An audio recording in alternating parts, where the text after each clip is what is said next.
Question 263. If alpha and beta are the roots of the equation x square plus ax plus b is equals to 0, where b not equals to 0, then the roots of the equation bx square plus ax plus 1 is equals to 0 are 1 by alpha, 1 by beta, alpha square, beta square, 1 by alpha square, 1 by beta square, alpha upon beta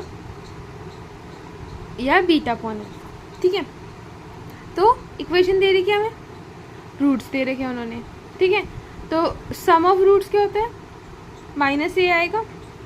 ठीक है, और product of roots B आएगा. ठीक है, let the roots of the equation be x square plus a x plus 1 is equals to 0 are M और N. ये जो हमारी इक्वेशन है इसके रूट्स मैंने मान लिए m एंड n. ठीक है, तो m प्लस n क्या होगा, माइनस ए अपॉन बी, और एम एन क्या होगा मेरा 1 अपॉन बी.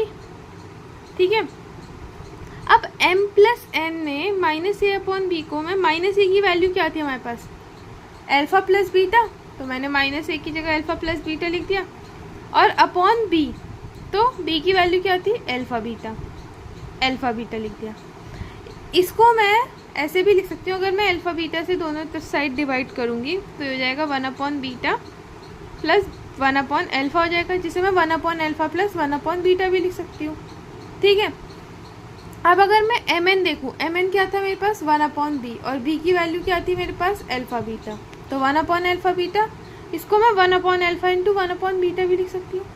तो ये क्या आ रहा है मेरे पास, प्रोडक्ट ऑफ रूट्स और सम ऑफ रूट्स. तो रूट्स क्या होंगे मेरे 1 अपॉन अल्फा और 1 अपॉन बीटा.